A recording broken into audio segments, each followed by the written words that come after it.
But I remember one time we was at Rick's. This is another example of how white kids are different, right? My son was not even a year old. Like, you know, he was probably a couple months. Now think about it. He probably was about 3, 4, 5, no more than 5 months old. And we were at Rick's, my cousin Joel and his wife, and you know, and my brother, sister, father. Like, yo, we had a great time. They came over. We took them to the grill. And you know, that's my part of town. Took them to Rick's.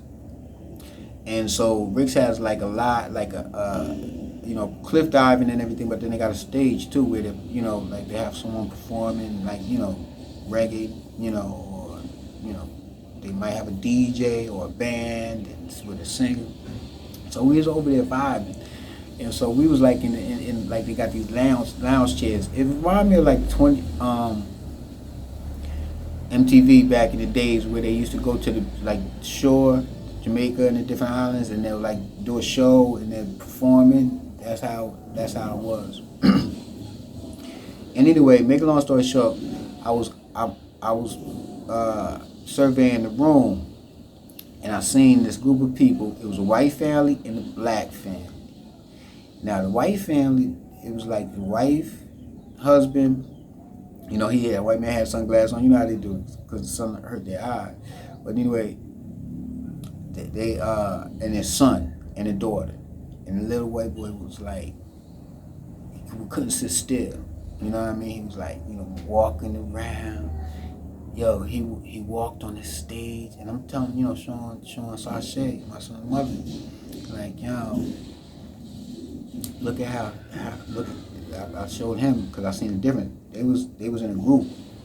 There was a white boy that was walking around like experimenting, exploring, and there was a black boy, the black family, father, mother, black boy, and that black boy, you could tell he knew his mom's told him he better not act a certain way, because he was like at attention, was watching, didn't move, wasn't aggressive, nothing. You know what I mean? The white boy was walking around, ended up on stage. You know what I mean? So while the guy playing the keyboard was like, they was all bugging on him and like, yo, playing and, you know, shaking his hand.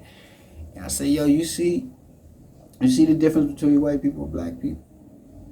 That black boy know how to act. That white boy is trying to figure things out for himself. But you know, we taught that you better not act up, you better not say nothing, and we got the mentality, kids should be seen and not heard. And that's not the messaging that the white kids get. They get, oh, what? Okay, as long as you ain't hurting nobody, and they able to explore, so they more advanced. Even though we have a bigger brain and more potential, we are we got a monkey on our back, you know, and the monkey on our back is fear. We put fear into our kids. Most parents want their child to fear them, you know, and that comes from, you know, religion and all of that. You know, we're supposed, you know, but it's a detriment, especially when our enemy, our opposer, our oppressor is teaching our kids the world belongs to them. So we brought up completely different with a completely different mind state, you know. But so that's how we you know, how Sashay and I move with our son is like, you know, we don't want to put fear in him, you know what I mean, at all. We want him to be fearless, try it, you know what I mean? I mean, it's not like we don't say no, we say no, you know what I mean? And but it's rarely, now that I think about it, you know what I'm saying? You know, I always tell him anything is possible, you know what I'm saying? Just work hard for it, you know. But, you know, I have a great son, you know what I mean? And he has a sister, you know, with his mom, to his mom after we broke up. But she's like a daughter to me too, you know what I'm saying? So, you know, I love my family.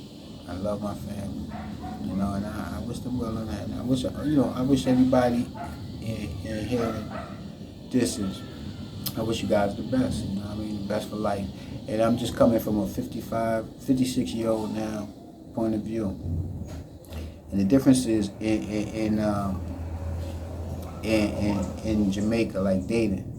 The difference is Jamaica, like I said, it's so sexy. Like, you know what I mean? Everything is sexy. If you go to the river, that's sexy. You know what I mean? Like, go to the beach, it's sexy. You know, it's good living. And, what attracted me was the lifestyle. Not like the fun, but the mundane, like home life. You know what I mean? And, wifey cooking and dinner ready and house smelling good and, it's cleaned, floors is mopped every day, you know what I mean, bed is made every day, you know what I mean, like, yo, Zashi took good care of me, you know what I mean, and, like, I've dealt with, women in America who, like, like, living the American dream, got master's degrees, one of my exes had 2 masters. And that was the worst relationship ever. You know what I'm saying? Because she was miseducated. You know what I mean? And so, it was just like, barely clean. She worked full time, so I understand it. You know what I mean? But the whole career was her most important thing. You know what I mean? Like, difference with my situation was that, like, family was her most important thing. You know what I'm saying? So I know that, like, my son is in good hands with her. You know what I mean? And so through her, good hands with, you know what I mean? Like, her brothers, sisters, her family, you know what I mean? It just worked for me. You know what I mean? It was beautiful. It was beautiful. Like I said, it was just until, like, once like, my son was born, it was like just certain things on raising him that, came between us. But we've been able to, we move together.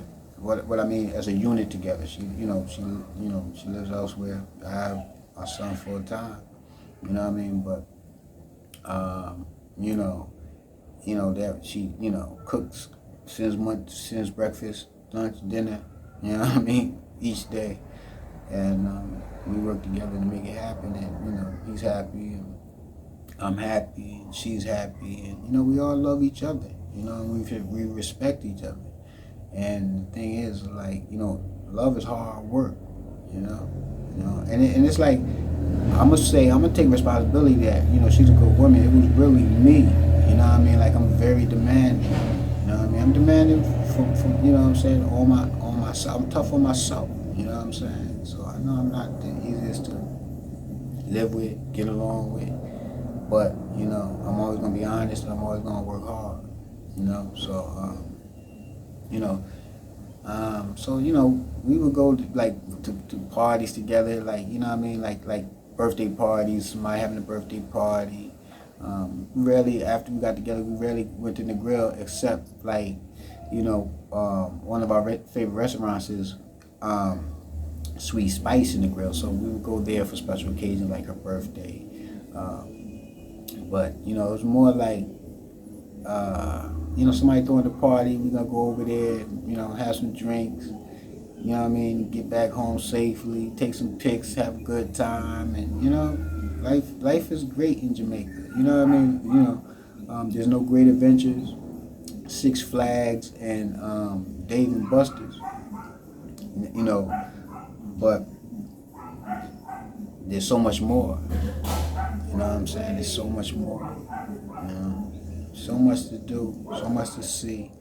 And the thing is based on relationships. Like, you know what I mean? Like, the only way you're going to know about the fly spots like Bluefields Beach is to, like, have someone who's native to Jamaica show you. You know what I mean? Like, the resort is only going to have certain things for you to see. Ocho Rio, Duns River, you know, Rick's Cafe, the Hip Strip in Mobay. Most of it's gonna be, you know, in the resort.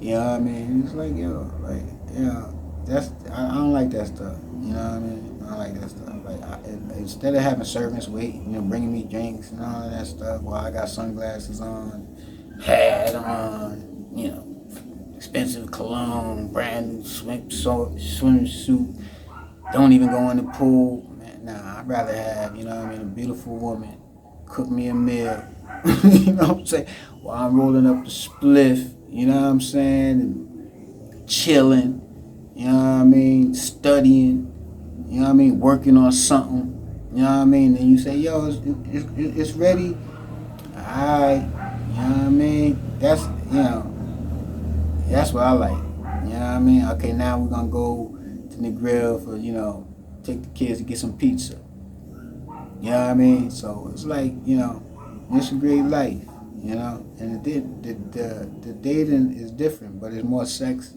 you know. It's more sexy.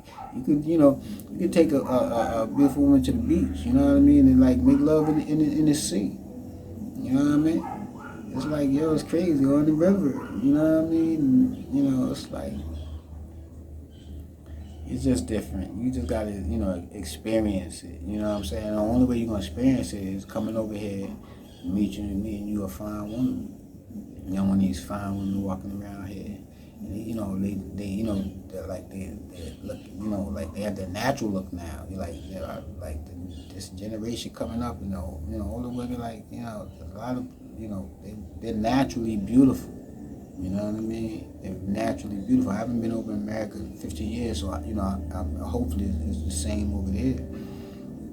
But it's beautiful to see, like, you know, just natural, beautiful women. There's nothing more beautiful than a black woman in her natural state. You know what I mean? Like, without the makeup and all of that. But the thing is, they have white skin, so they put color on their skin to make them look different. But they've been, anyway. So black women don't have to do that. That natural eyeliner. You know what I'm saying? Natural skin tones, you know what I'm saying? But the thing is, now it's like, if you eating 3 times a day, overweight by the time you're 25, got 3-4 kids, working full time, eating breakfast, lunch, and dinner, and sitting behind the computer, by the time you're 30, you're gonna be well overweight. You're gonna put pound on top of pound, on top of extra pound, and it's gonna, you know, and so now you're going to need to go see the doctor because you're eating white bread and white rice all the time. And you're going to have, you know, sugar diabetes, you know, with the fried chicken. And, you know, you might be eating a salad, but it's the in-between meals too. You know what I'm saying? So what happens now, you start getting the black spots in your skin and you start feeling black circles and bags. Like you're looking at yourself in the mirror. And so now it's like you become like the, you know, the Caucasian woman, where it's like you don't like what you see in the mirror, so you want to cover it up. You know what I'm saying? And you know it's understandable. But if you know if we lived in nature provided to us by God, we would find ourselves beautiful because we're eating properly. We're getting movement, exercise, air, fresh water. Me and my son went and got fresh water this this week. Every 2 months we go to cave to get water, and you know, fresh water. Go to the river, fill up, you know, bottles enough to last us about 2 months. I paid $2,500. Paid the taxi driver $2,500. That's about $15. And I don't have to buy water for 2 months. You know what I mean? And one of the big jugs is like $500. You know what I mean? So like within 4 days, it's worth it. You know, and that's the thing that's sexy to me. You know what I mean? Being out in the sun, working. You know, and here it's like, even like here's the culture. Like you do things in the morning or in the evening outside. From So it's like you want to get that sunlight before 10 o'clock. Then you want to be inside.